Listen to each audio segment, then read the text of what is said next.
Barakatah Yahawah, Barakatah YAHAWASHI, Barakatah Yahawah, Barakatah YAHAWASHI.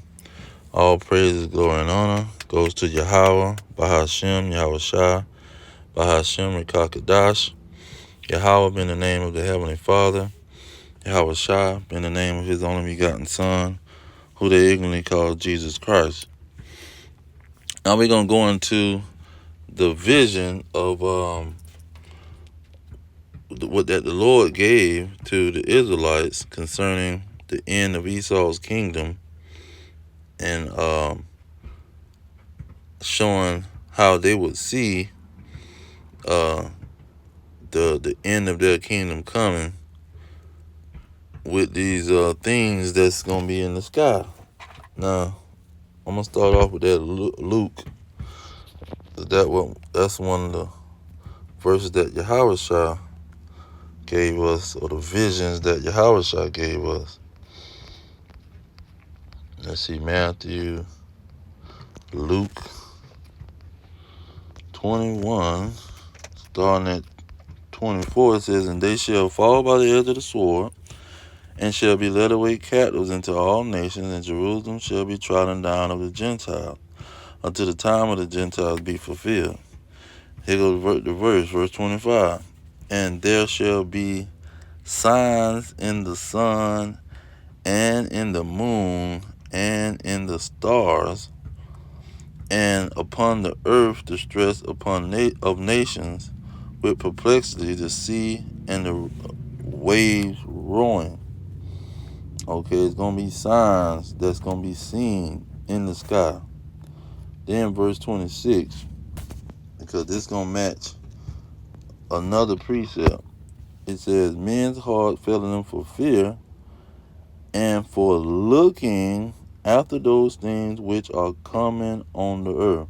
So they're going to be looking for things that's coming on the earth. They're going to be looking and seeing things that's coming on the earth. Seeing these signs that's in the sun, moon, and the stars, meaning the sky. You see, their heart is going to fail them for fear. It says, "For the power of heaven shall be shaken."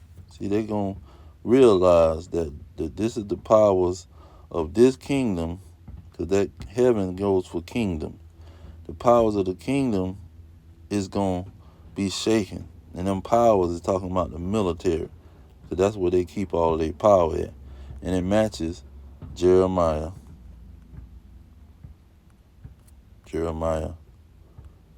49 and 22. It says, "Behold, he shall come up and fly as an eagle, and spread his wings over Basra." That spread his wings over Basra is, he gonna come over Babylon the Great, America, which is the Basra, or the stronghold of the Edomites. But he's gonna be seen by these people.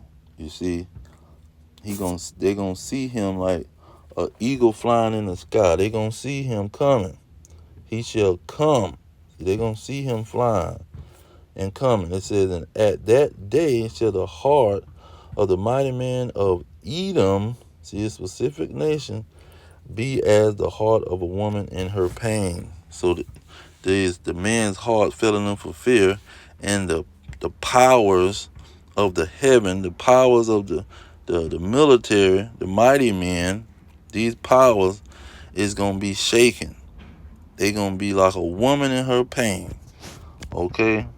And then you go into Isaiah 60:3.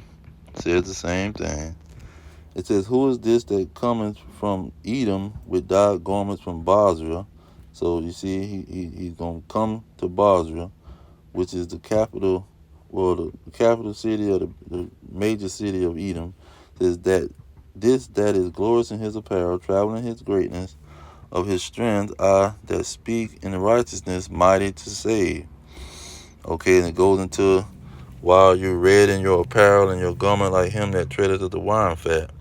I have trodden the wine press alone, and of the people there was none with me, for I will tread them in my anger and trample them in my fury, and their blood shall be sprinkled upon my garments, and I will stain all my remnant." Okay, and then you get a vision and revelation of the situation. Okay, they're going to see him coming. It's Revelation 19. It says, what about let's see here, what verse talks about these clothes. Here in verse, what is it? 11. This is what starts it off. It says, and I saw heaven open, and behold, a white horse. And he that sat upon him was called Faithful and True, and in righteousness he do judge and make war. So he's going to be coming out of heaven, ready to make war, and his enemies going to see him. It says his eyes were a flame of fire, and on his head were many crowns, and he had a name written that no man knew but himself, and he was clothed with a vesture dipped in blood. Okay, so this giving you a vivid picture of what Isaiah 63 is talking about, and